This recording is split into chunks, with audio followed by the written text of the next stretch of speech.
ओम श्री परमात्मने नमः।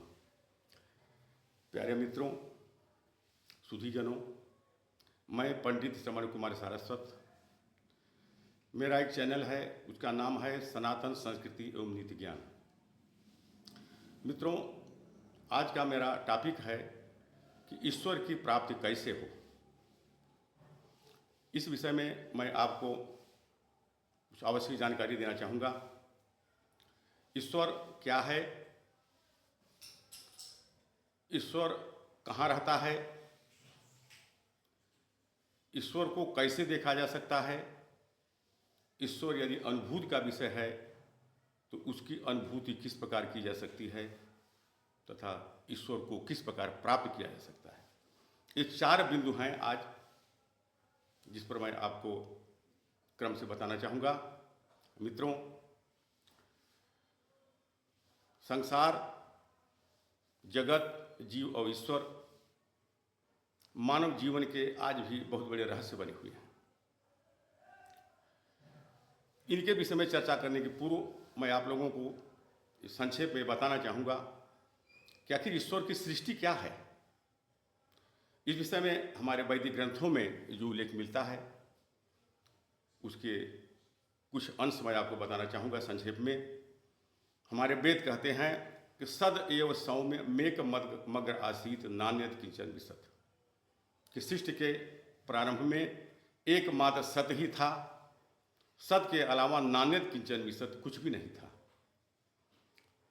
जब ब्रह्म माया से उपहित हुआ तो स इक्षां चक्रे, उसने इच्छा किया कि लोकानु सृजा इति, मैं संसार की लोकों की रचना करूं।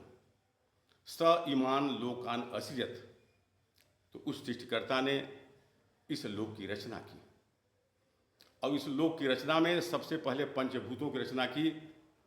तस्मात् वा एतस्मात् आत्मनः आकाश संभूतः, उस परब्रह्म आत्मा से, परब्रह्म परमात्मा से सबसे पहले आकाश की उत्पत्ति हुई। आकाशात् वायु, आकाश से वायु की उत्पत्ति हुई। वायु और अग्नि, वायु से अग्नि की उत्पत्ति हुई। अग्निर जलम, अग्नि से जल की उत्पत्ति हुई। और जलात् पृथ्वी, और जल से पृथ्वी उत्पत्ति हुई, पृथ्वी उत्पन्न हुई। तो मित्रों, यह सृष्टि इसी क्रम से उत्पन्न हुई है। और सृष्टि का जो सिद्धांत है मित्रों, वो कारण और कार्य के सिद्धांत पर आधारित है। बिना कारण के कोई कार्य हो नहीं सकता। यदि कार्य रूप जगत है तो उसका कोई न कोई कारण सृष्टिकर्ता अवश्य होगा, जिसको हम जगत नियंता, जगत का आधार, सृष्टिकर्ता किसी भी नाम से संबोधित कर सकते हैं। मित्रों, इसमें किसी प्रकार का संदेह नहीं है कि यह समस्त ब्रह्मांड किसी चेतन अदृश्य सत्ता से संचालित है। और उस चेतन अदृश्य सत्ता को हम परमेश्वर कह सकते हैं, परमात्मा कह सकते हैं और परब्रह्म कह सकते हैं। तो मित्रों, जब सृष्टि का सृष्टिकर्ता ईश्वर है तो हम ये देखेंगे कि आखिर ईश्वर वो रहता कहाँ है, ईश्वर का निवास स्थान कहाँ है। गीता के 18वें अध्याय में श्लोक संख्या 61 में योगेश्वर श्री कृष्ण ने कहा है कि ईश्वर सर्वभूतानां हृदय से अर्जुन तिष्ठति भ्रामयत सर्वभूतानि यंत्रारूढ़ानि माया, कि हे अर्जुन, ईश्वर समस्त प्राणियों के हृदय में निवास करता है। वह शरीर रूपी यंत्र में आरूढ़ होकर समस्त प्राणियों को अपनी माया शक्ति से उनके कर्म के अनुरूप समस्त संसार में भ्रमण कराता है। मित्रों, जब यह स्पष्ट हो गया कि ईश्वर मनुष्य के हृदय में है, तब हम ये जानना चाहेंगे कि उसको हम कैसे पहचानें। इसके विषय में हमारे अद्वैत वेदांत में और दार्शनिक सिद्धांतों में यह उल्लेख मिलता है कि आत्म अनुभवाच्य प्रत्यागात्म सिद्ध है। आपका अनुभव यह सिद्ध करता है कि ईश्वर है, ब्रह्म है। कैसा अनुभव? हर व्यक्ति के जीवन में इस प्रकार के अनेक घटनाएं सामने आती हैं, अनेक अनुभव समझ में आते हैं लोगों को, जिसमें वे कहते हुए पाए गए हैं कि सुखम अहम अवापसम न किंचित अवेदितम, आज मैं बहुत सुखपूर्वक सोया, मुझे कुछ भी ज्ञात नहीं रहा। तो मित्रों, जब व्यक्ति यह कहता है कि आज मैं सुखपूर्वक सोया, रात का मुझे पता ही नहीं चला, सुबह हो गई, तो ये ज्ञान उसको कौन करा रहा है? जो सत्ता ये ज्ञान करा रही है, जो आपके हृदय में चेतन शक्ति और साक्षी रूप में विद्यमान है, वही सत्ता ईश्वर है, जो आपको ज्ञान करा रही है कि मैं सुखपूर्वक सोया और मुझे कुछ भी ज्ञान नहीं रहा। जब कुछ भी ज्ञान नहीं रहा तो ये ज्ञान कैसे हो गया? तो वही परम सत्ता जो आपके साक्षी रूप में आपके हृदय में विद्यमान है, वो आत्मा आपको इसका बोध करा रही है। यदि आप कहते हैं कि नहीं, आत्मा नहीं है, ईश्वर नहीं है, तो यदि किसी चीज को आप नकारते हैं तो कोई नकारने वाला भी तो होना चाहिए। तो नकारने वाले के होने से ही आत्मा की सत्ता स्वयं सिद्ध है, आपका अस्तित्व स्वयं सिद्ध है। स्वयं आप अपने आप में अनुभव से सिद्ध कर सकते हैं कि ईश्वर हमारे अंदर है। और सबसे बड़ी चीज यह है कि आप शरीर नहीं हो, देहाध्यास देह का भ्रम है, आप नित्य शुद्ध चैतन्य प्राण स्वरूप आत्मा। तो मित्रों, जब यह स्पष्ट हो गया कि हमारा अनुभव ही हमको सिद्ध बताता है कि आत्मा हमारे शरीर के अंदर है, और हमारे शास्त्र भी यही कहते हैं। आज शंकराचार्य जी का एक बड़ा महत्वपूर्ण ग्रंथ है सर्व वेदांत सिद्धांत सार संग्रह, जिसमें उन्होंने इसी तथ्य को स्पष्ट किया है कि लोकांतरे वा त्रिगुहांतरे वा तीर्थांतरे कर्म परंपरांतरे शास्त्रांतरे नास्त्यनुपश्यतामिह स्वयं परम ब्रह्म विचार्यमाणे। वह ब्रह्म, वह ईश्वर कहाँ है? लोकांतरे, दूसरे लोक में भी नहीं है। यदि आप सोचें कि मृत्यु के बाद स्वर्ग में जाएंगे, वहां भगवान का दर्शन कर लेंगे, तो भगवान वहां नहीं है। लोकांतरे वा पे गुफांतरे वा, किसी गुफा कंदरा में, कि हिमालय की गुफाओं में जाएंगे, वहां भगवान के दर्शन हो जाएंगे, वहां भी भगवान नहीं है। तीर्थांतरे, सोचे कहीं तीर्थ में जाएंगे, पवित्र नदियों में स्नान करेंगे, वहां भगवान का दर्शन हो जाएगा, तो वहां भी भगवान नहीं है। कर्म परंपरांतरे, जो कर्म कांड की परंपराएं हैं जितनी, उन कर्म कांड की परंपराओं में भी ईश्वर नहीं है। शास्त्रांतरे नास्त्यनुपश्यतानि है, और अनेक शास्त्रों के पठन पाठन में, अध्ययन में भी आपको ईश्वर का ज्ञान नहीं होगा, वहां पर ईश्वर नहीं है। स्वयं परम ब्रह्म विचार मारे, अगर आप विचार करोगे तो आपका अनुभव यह सिद्ध करेगा कि ब्रह्म तो मैं हूं और मेरे ही अंदर ब्रह्म विद्यमान है। मित्रों, हमारे हिंदी के कुछ कवियों ने भी इसी तथ्य को संकेत किया है कि कस्तूरी कुंडल बसे मृग ढूंढे वन माही, वैसे घट घट राम है दुनिया देखे नाही। कस्तूरी हिरण के नाभि में रहती है, लेकिन उसकी खुशबू को हिरण जंगल जंगल ढूंढता रहता है, जंगल जंगल भ्रमण करता रहता है, उसकी खुशबू को ढूंढता है। वैसे घट घट राम है दुनिया देखे ना है। उसी प्रकार से प्रत्येक शरीर में, उसके प्रत्येक जीव के शरीर के अंदर भगवान का वास है, और दुनिया उसको देख नहीं पाती। ज्यों तिलमा ही तेल है, ज्यों चकमक में आग, और तेरा साई तुझ में जाग सके तो जाग। जिस प्रकार से तिल में तेल रहता है, दिखाई नहीं पड़ता, चकमक पत्थर में आग होती है। दो पत्थर को अगर आप टकराएंगे तो उसमें आग की चिंगारी निकलती है, लेकिन आग दिखती नहीं है। तो तेरा साई तुझ में जाग सके तो जाग। तो तेरा जो ईश्वर है, जो ब्रह्म है, जो परमात्मा है, आपके अंदर है, इसलिए जागो। तो मित्रों, दो तीन चीजें हमने देखा। एक तो हम शरीर नहीं हैं। यदि हम शरीर होते तो चैतन्य आत्मा के निकल जाने पर भी शरीर जीवित रहता, लेकिन आत्मा के प्रकाश से ही शरीर प्रकाशित है, और आत्मा की उपस्थिति से ही शरीर को भूख प्यास लगती है। इसलिए हम शरीर नहीं हैं, हम शुद्ध मुक्त चैतन्य स्वरूप साक्षी स्वरूप आत्मा है। जब हम ये जान गए कि आत्मा हमारे शरीर के अंदर ही है, ईश्वर हमारे अंदर ही है, तो अगला पॉइंट है कि आखिर इस ईश्वर को हम कैसे पाएंगे।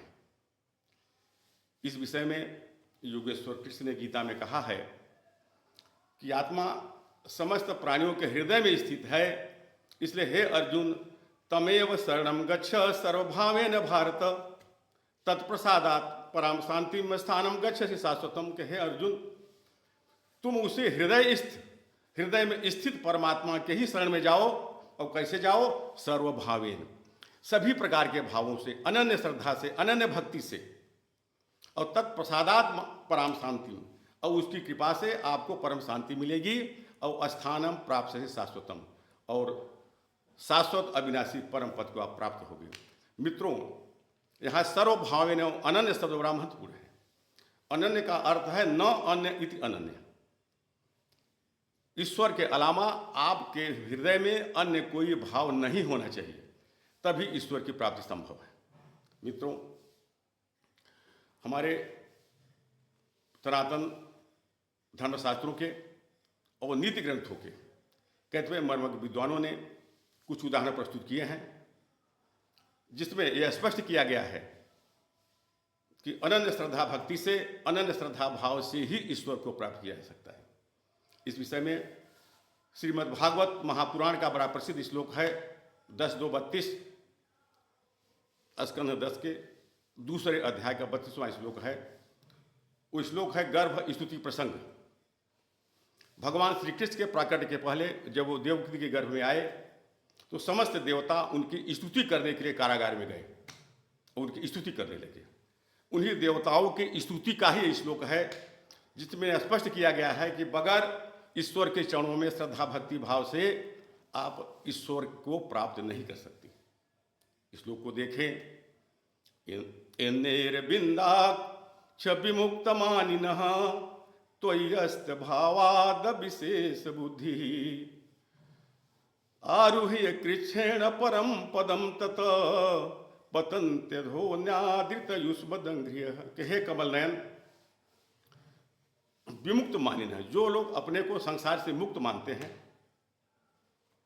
वे लोग आप त्वयि अस्ति भावा, आपके चरण में उनका भाव श्रद्धा न होने के कारण वे अपने तप से, कठिन साधना के बल पर तद परम पदम, उस परम पद को प्राप्त तो कर लेते हैं, लेकिन आपके चरण कमलों का आदर न करने के कारण पतन तथा पुनः जो है संसार में गिर जाते हैं और संसार चक्र में फंस जाते हैं। इसलिए मित्रों, ईश्वर प्राप्ति का सबसे बड़ा आधार कोई है तो आपका भाव है, आपकी श्रद्धा है और आपकी भक्ति है। चैतन्य भागवत में भी इसी तथ्य की पुष्टि की गई है कि मूर्खो बदत विश्राय ज्ञानी बदत विष्णुवे, उभयोरपि समम पुण्यम भावग्राही जनार्दन। चाहे आप विष्णुवाय कहिए चाहे विष्णुवे कहिए, इससे कोई फर्क नहीं पड़ता। ईश्वर भाव के ग्रहण करने वाले हैं। आपके भाषा से, अन्य किसी बाह्य आडंबर से ईश्वर का कोई संबंध नहीं है। तो भावग्राही जनार्दन, यदि आप में भाव है तो जनार्दन को, ईश्वर को, ब्रह्म को, परमात्मा को प्राप्त कर सकते हैं। चाणक्य ने भी अपने एक नीति श्लोक में लिखा है, इसी भाव को व्यक्त करते हुए लिखा है कि न देवो विद्यते काष्ठे न पाषाणे न मृन्मये, भावे ही विद्यते देवो तस्मात् भावो ही कारणम। देवता न तो काठ की मूर्ति में है, न पाषाणे, न तो पत्थर की मूर्ति में है, और न मृन्मय, और न मिट्टी की मूर्ति में है। जहाँ भाव है वही देवता है, वही ब्रह्म है, वही ईश्वर है। इसलिए ईश्वर के प्राप्त करने का सबसे महत्वपूर्ण कारण जो है वह भाव ही है। इसी संदर्भ में रीतिकाल के एक बड़े प्रसिद्ध कवि हैं पद्माकर, उन्होंने भी कतिपय पौराणिक आख्यानों, दृष्टांतों का संदर्भ देते हुए इसी भाव को व्यक्त किया है कि ईश्वर को जिसने भी पाया है अपनी श्रद्धा भाव से ही पाया है। मित्रों, डॉक्टर पद्माकर का वह छंद देखें कि भावे पद्माकर न तैसे भाग जज्ञन को, जैसे भगवान भीलनी के बेर भायो हैं। भोजन की सामा सत्य भामा को भुलाए भले, और दुखी वह सुदामा के चाउर चबायो हैं। 56 सुभोग दुर्योधन को त्याग करी, आशा गही बेगते विदुर घर आयो हैं। अधावत धरा पवे वृथा ही नेम नीरधि में, पायो जिन राम तिन भाव ही से पायो हैं। मित्रों, जिसने भी ईश्वर को पाया है, आत्म साक्षात्कार किया है, वो अपनी श्रद्धा भक्ति से ही पाया है। तो मित्रों, हमने बड़े संक्षेप में आपको ये बताया एक सूत्र शैली में कि आप शरीर नहीं हो, आप चेतन आत्मा हो, प्राण स्वरूप आत्मा हो, साक्षी स्वरूप आत्मा हो। ईश्वर आपके हृदय में स्थित है, कहीं बाहर नहीं है। उसको बाहर खोजने की जरूरत नहीं है, न तीर्थ में, न कर्म में, न परंपरा में, न शास्त्र में, न वेद, कहीं नहीं है वो। और ईश्वर है ये आपका अनुभव प्रमाणित करता है। आत्मानुभवाच्य प्रत्यागाद में स्थित आपका अनुभव बताता है कि ईश्वर है। और ईश्वर के प्राप्त करने के साधन हैं, वो है आपकी श्रद्धा, भाव और भक्ति। तो मित्रों, हमने संक्षेप में, एक मेरे मित्र ने मुझसे अनुरोध किया था इस विषय में संक्षेप में मुझे बताएं, तो मैंने ये वीडियो बना दिया। ये विषय बहुत व्यापक है, इस पर कम से कम हमने 50 पेज का लेख भी लिखा है। उसको इस छोटी छोटी वीडियो पर बताना संभव नहीं है। उसमें से संक्षेप में सूत्र शैली में हमने आपको बताने का प्रयास किया है। और आगे इसका मैं और ये स्तर बताऊंगा, उस भाव की स्थिति में आप कैसे पहुंच पाएंगे, उस वहाँ तक पहुँचने के लेवल के स्तर, किसके स्तरों से गुजर के आप वहाँ तक पहुँचेंगे, इसके विषय में मैं आगामी वीडियो बनाऊंगा और आपके समझ प्रस्तुत करूंगा। मित्रों, आपसे अनुरोध है कि इस चैनल को सब्सक्राइब करेंगे, अच्छा लगे लाइक करेंगे, अपना सुझाव भी देंगे और अपने इष्ट मित्रों को इसको अग्रेसित करेंगे और सनातन धर्म के, सनातन संस्कृति के और नीति ज्ञान के प्रचार प्रसार में अपना अमूल्य सहयोग प्रदान करेंगे। मित्रों, बहुत बहुत धन्यवाद। नमस्कार।